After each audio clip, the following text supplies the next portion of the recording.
Hello from Israel once again. Today was the first official day of the World Zionist Congress, where people from all over the world are gathering to come and discuss and debate where we are with the idea of Zionism in today's world. First and foremost, it was so clear that the entire theme of this day over and over and over again was unity. The idea that no matter who you are or what you believe or where you come from, you have a place in the Jewish people.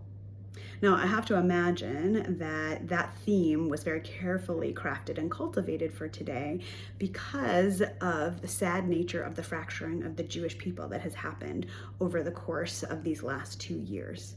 And that even though we have come together on a great number of occasions in these past 2 years to pray for release of hostages, to pray for peace together, to pray for the hope and survival of our people together, there's also been great fracturing. And we have been fractured precisely around the ideas of Zionism. We have been fractured into the ideas of Zionist and anti-Zionist. We have been fractured into ideas of Israelist and anti-Israelist. And we have been fractured around the idea of what of any of these equals actual anti-Semitism. And so I have to imagine that part of what was happening today at the Congress was this idea of reclaiming the notion of Am Echad, one people again, Kehilat Echad, one community all over again. We spent most of the day in plenary sessions all together. We began the day all together where we learned in the plenary session from each of the major heads of the World Zionist Organization about what they've accomplished over the last 5 years.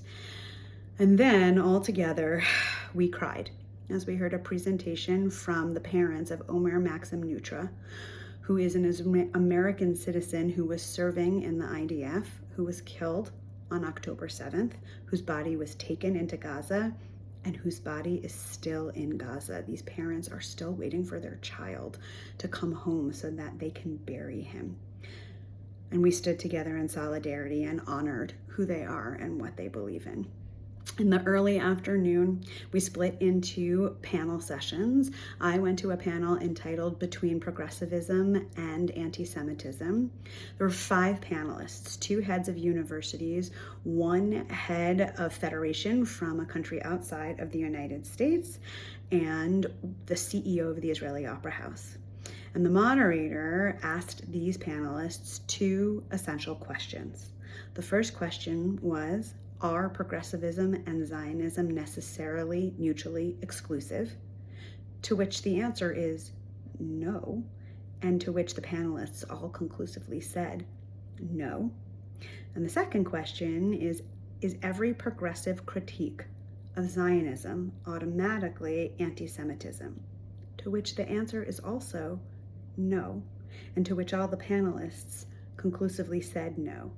And yet, each of them detailed the complexity of understanding these situations and the rising fear of real anti-Semitism, despite the ideas that progressivism and Zionism can and should be mutually together, can and should exist together.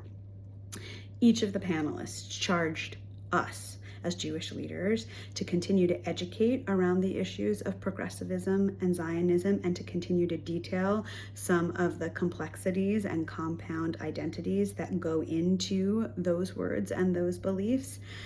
And even though this is an extraordinarily daunting task, I have to say that I felt a little bit less afraid and a little bit less alone after the panel, knowing that there are other people, other heads of institutions who are also thinking about very smartly how to do this.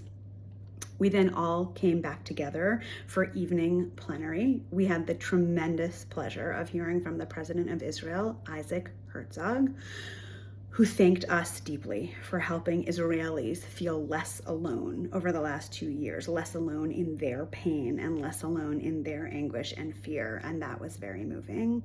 And then we ended the evening with a totally beautiful performance by Yuval Raphael of her Eurovision song, A New Day Will Rise. Now, this song came in second in the Eurovision contest. And not only is the song beautiful, and not only is Yuval's voice gorgeous, but I just want to remember that despite rising anti-Semitism and anti-Israelism and anti-Zionism in Europe, this song by an Israeli woman nevertheless came in second. And that's a really inspiring hope of promise, I think, for all of us at the end of this day.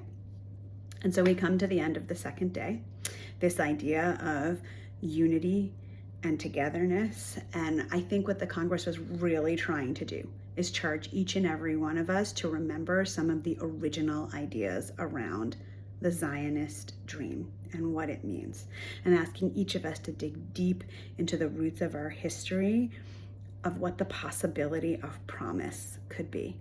A promise that actually thinks about moral clarity based on Jewish values, a promise that actually thinks about safety and prosperity for anyone who lives in this land, and a promise that is grounded in the idea of unity that includes diversity.